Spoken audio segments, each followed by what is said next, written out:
everyone. So I am back with a new topic, prepositions. Prepositions are those words, वो एक ऐसे words होते हैं जो कि noun या pronoun से पहले लगाए जाते हैं और वो हमें place, location, relation के बारे में बताते हैं. हम आज prepositions पढ़ेंगे, लेकिन before that please don't forget to like, share and subscribe to my channel. वो बेल आइकन को प्लीज़ ज़रूर से प्रेस करिएगा ताकि मेरे चैनल के जितने भी न्यू वीडियोस हैं उसके बारे में आप लोग को पता चले. एंड प्रेपोजिशंस को आज हम लोग इतने आसानी से सीखेंगे जो कि जनरली लोगों के लिए बड़ा प्रॉब्लमैटिक सिचुएशन हो जाता है कि कब कौन सा सिचुएशन में कौन सा प्रेपोजिशन यूज़ करें. आज हम लोग प्रेपोजिशंस को बहुत आसान वे में सीखेंगे, but please don't forget to like. चलिए बिगिन करते हैं प्रेपोजिशंस. प्रेपोजिशंस जैसे मैंने आप लोग को बताया एक ऐसे वर्ड्स होते हैं जो कि किसी नाउन के आगे, नाम के आगे लगाए जाते हैं या प्रोनाउन, सर्वनाम के आगे लगाए जाते हैं. अब जब हम प्रेपोजिशंस लगाते हैं तो हमें ये पता होना चाहिए कि उनका क्या मीनिंग है. आज हम पहले प्रेपोजिशन ऑफ प्लेस के बारे में बात करते हैं. प्रेपोजिशन ऑफ प्लेस में ऑन और अबव, जो कि जनरली लोगों को बहुत ज़्यादा कंफ्यूजन होती है कि ऑन कब यूज़ करते हैं, अबव कब यूज़ करते हैं, क्योंकि दोनों का मतलब ऊपर होता है. तो चलिए बताते हैं. ऑन जो होता है जब वो कोई सरफेस है उसके ऊपर रखा होता है तब हम लोग ऑन बोलते हैं. जैसे the marker is on my palm, ठीक है. The ball is on the table, the fan is on the ceiling. जब किसी सरफेस से टच हो रहा होता है जो भी ऑब्जेक्ट है तब हम लोग ऑन यूज करते हैं. अब जैसे वॉल पे घड़ी लगी है, ये घड़ी जो है वो वॉल की सरफेस से टच हो रही है, इसलिए हम लोग ऑन द वॉल बोलेंगे. अब जरूरी नहीं है कि वो ऐसे हो, वो वर्टिकल में भी हो सकता है, वो हॉरिजॉन्टल में भी हो सकता है, कैसे भी. The fan is on the ceiling, क्योंकि सीलिंग से फैन की जो ये डंडी होती है वो टच हो रही है. सो the fan is on the ceiling, the ball is on the table. So कोई भी चीज जो कि सरफेस से टच होती है उसके लिए हम लोग on यूज करते हैं. above पे आते हैं. above का मतलब भी ऊपर होता है, लेकिन ऊपर होना तो चाहिए लेकिन सरफेस से हटके. सरफेस को टच नहीं करना चाहिए, सतह को टच नहीं करना चाहिए. the marker is above my palm. The ball is above the table. The clock is above the table. So हमेशा हमें दिमाग में रखना है above हम लोग कोई चीज ऊपर रुकी हुई है और सरफेस से ऊपर है तब हम लोग above यूज करते हैं. स्टैग्नेंट होना चाहिए, मोशन में नहीं होना चाहिए, चलती नहीं होना चाहिए. सरफेस से ऊपर हो और रुकी हुई है तो हम लोग above यूज करते हैं. अब आते हैं इन और एट में. इन और एट जनरली लोग काफी कंफ्यूज रहते हैं कि हमें इन कब यूज करना है, एट कब यूज करना है. दोनों काफी सिमिलर भी हैं, इस वजह से कंफ्यूजन हो जाता है, लेकिन अगर आप इसको समझ जाएंगे तो आपको यूज करना बहुत आसान हो जाएगा. इन जो होता है, हम कभी भी कोई चीज कन्फाइंड, एक चीज के अंदर की जब बात करते हैं तब हम लोग इन यूज करते हैं. और एट जो है वो हम जनरल वे में कहते हैं. जैसे कि अगर मुझसे पूछा जाए वेयर आर यू, तो अगर मैं बोलूं आई एम एट द एयरपोर्ट, मतलब मैं एयरपोर्ट में कहीं पे भी हूं. पूरे एयरपोर्ट में स्पेसिफिक लोकेशन नहीं होती. I am in the toilet, तो मैं टॉयलेट के अंदर हूं. तो इन जो है वो स्पेसिफिक के लिए यूज किया जाता है. एट जो है वो जनरल. जैसे कि अगर कोई मुझसे पूछता है where are you right now, तो I am at my home. At my home में मैं पूरे घर में कहीं पे भी हूं. जैसे in a box, the pencil is in the box. I study in Oxford. I study in a college, मैं किसी कॉलेज में पढ़ती हूं. तो हम लोग जब स्पेसिफाइड और इनक्लोज चीज के लिए बात करेंगे तब इन यूज करते हैं. एट जो होता है, आई am at the corner of the street, street के कॉर्नर पे हूं. आई am at the end of the street, मैं स्ट्रीट के एंड पे हूं. वो पूरे स्पेसिफाइड नहीं है, कहीं पे एक कन्फाइंड जगह नहीं है, बंद जगह नहीं है. I am college. अब यहाँ पे इन कॉलेज भी है, यहाँ पे एट कॉलेज भी है। तो इन कॉलेज का मतलब होता है कि मैं कॉलेज में खुद पढ़ रही हूँ, और एट कॉलेज का मतलब होता है मैं कॉलेज वहां पे विजिट करने गई हूँ। I am not studying over there. ऐसे ही हॉस्पिटल के लिए भी होता है, I am in the hospital, मतलब मैं हॉस्पिटल में हूँ, मैं एडमिटेड हूँ। I am at the hospital, यहाँ पे मैं विजिट करने गई हूँ या मैं किसी को देखने गई हूँ, तब हम लोग एट द हॉस्पिटल यूज करते हैं। Hope this is clear to you. Now moving on to the next thing. अब आते हैं, देखते हैं अंडर और बिलो में क्या डिफरेंस है। दोनों का मतलब नीचे होता है, अंडर का मतलब भी नीचे होता है, बिलो का मतलब भी नीचे होता है, लेकिन हम लोग यूज स्पेसिफिक जगह पे ही करते हैं। अंडर हम तब यूज करते हैं जब कोई चीज डायरेक्टली उसके नीचे हो, जैसे the ball is under the box, मतलब ये बॉक्स ने इसको पूरा नीचे कवर किया हुआ है, पूरा। जैसे the pen is under my hand. लेकिन बिलो तब यूज करते हैं जब लेवल नीचे तो है लेकिन डायरेक्टली ना हो। ऐसे मान लीजिए मैंने इधर रख लिया है, तो the marker is below my arm, level तो नीचे है लेकिन डायरेक्ट नीचे नहीं है, तब ये हम लोग अलग अलग यूज करते हैं।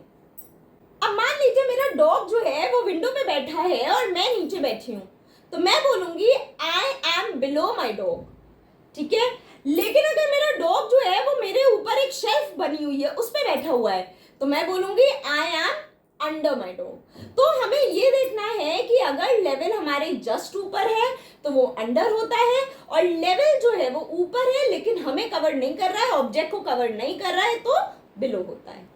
अब हम लोग देखते हैं बिटवीन और अमंग में। अरे दोनों का मतलब होता है किसी चीज के बीच में। अब बिटवीन और अमंग हम कब यूज करेंगे?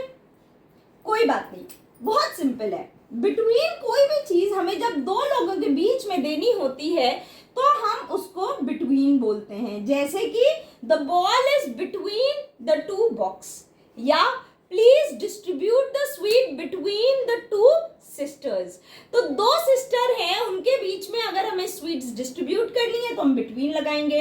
लेकिन मान लीजिए मैं 6 भाई बहन हूं, तब क्या यूज होगा? तब यूज होगा अमंग। अमंग जो होता है वो मोर देन 2, 3, 4, 5 कुछ भी होगा तो अमंग यूज होता है। The ball is among the box. तो जब भी कोई भी ऐसी चीज जो कि हमें दो लोग से ज्यादा के बीच में डिस्ट्रीब्यूट करनी होती है, बंटवारा करना होता है, तब हम अमंग यूज करते हैं। और दो लोगों के बीच में हमें कोई चीज डिस्ट्रीब्यूट करनी होती है, बंटवारा करना होता है, तो हम बिटवीन यूज करते हैं।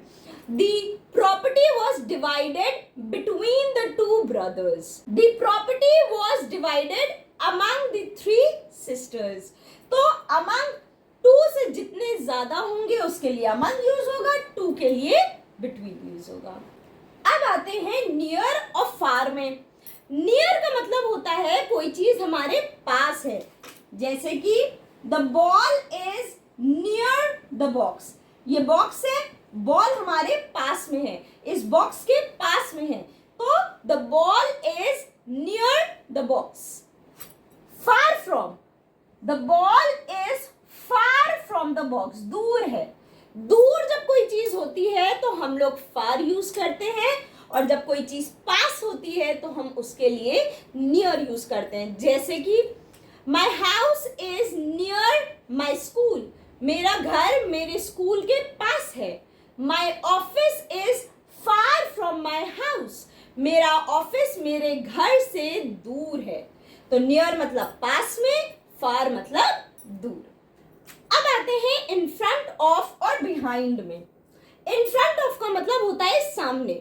इन फ्रंट ऑफ हमेशा साथ में लगता है, हमेशा इन फ्रंट के साथ ऑफ लगता ही लगता है।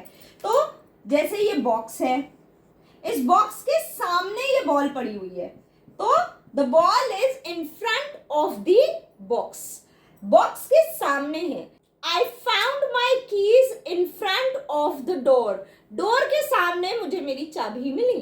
तो इन फ्रंट ऑफ का मतलब होता है सामने, और बिहाइंड का मतलब होता है पीछे।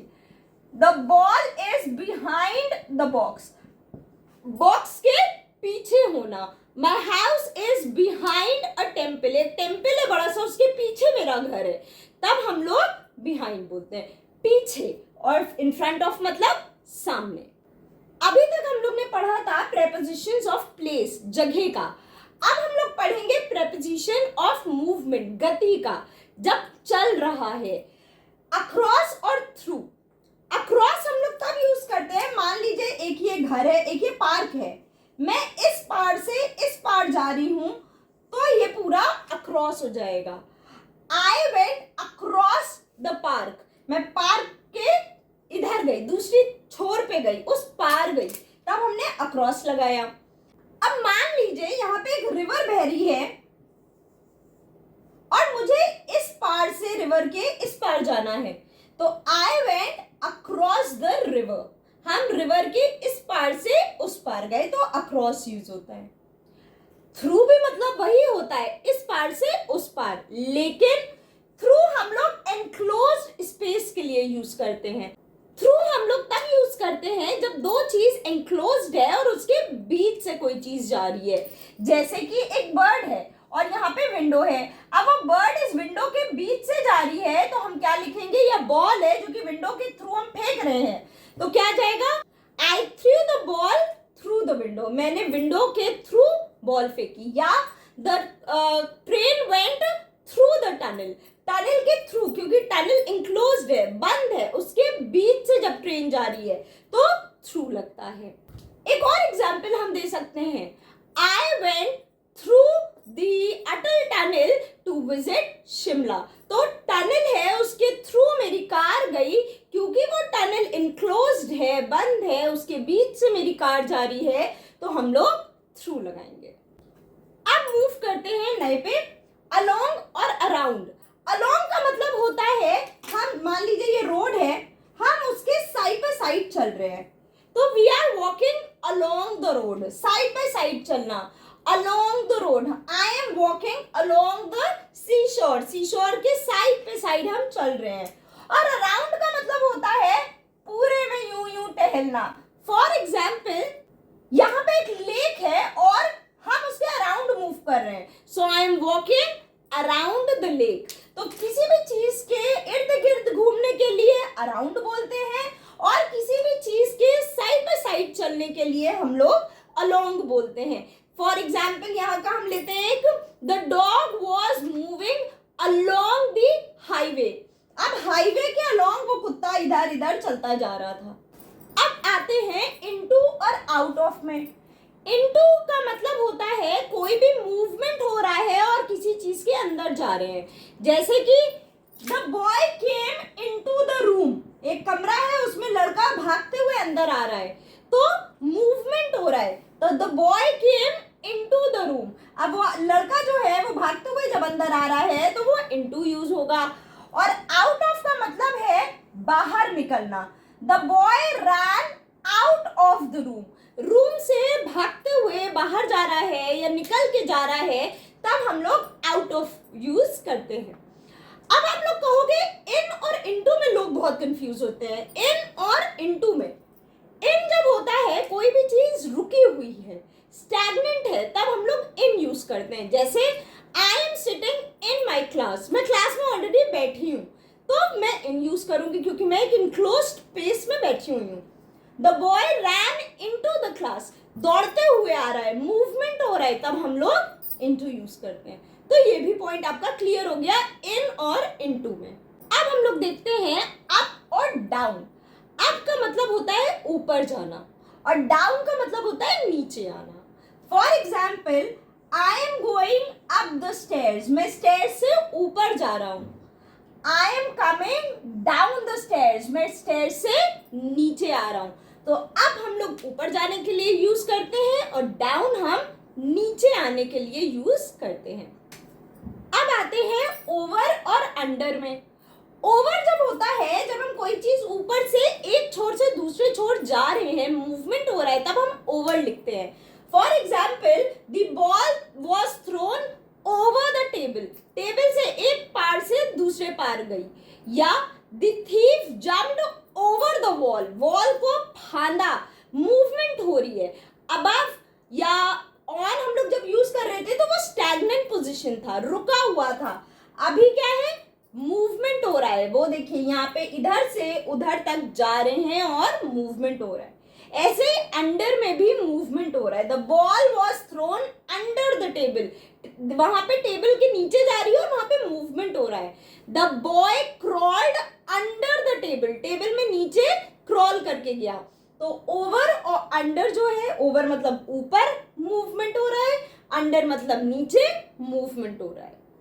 टुवर्ड्स हम लोग तब यूज करते हैं जब कोई चीज हमारी तरफ आ रही है। फॉर एग्जाम्पल, ये एक चीज का टुकड़ा रखा है और यहाँ पे एक रैट है। So the rat is moving towards the चीज, किसी की तरफ आ रही है। और अवे का मतलब होता है दूर जाना। The rat is moving away from the चीज, चीज यहाँ है वो उल्टी उसमें जा रहा है, दूर जा रहा है।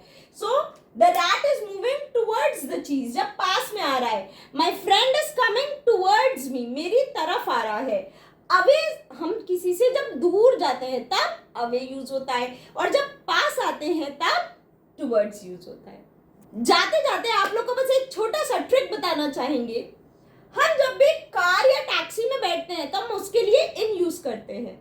अब ये हम कैसे याद रखें, बहुत सिंपल सी बात है। जब हम कहीं पे बैठे, किसी गाड़ी में बैठे और खड़े हों और उसकी रूफ हमारे सर को टच करे, तो हम लोग इन यूज करते हैं। क्या आप कार में खड़े हो सकते हैं? नहीं। क्या आप टैक्सी में खड़े हो सकते हैं? नहीं। तो हम लोग इन यूज करेंगे।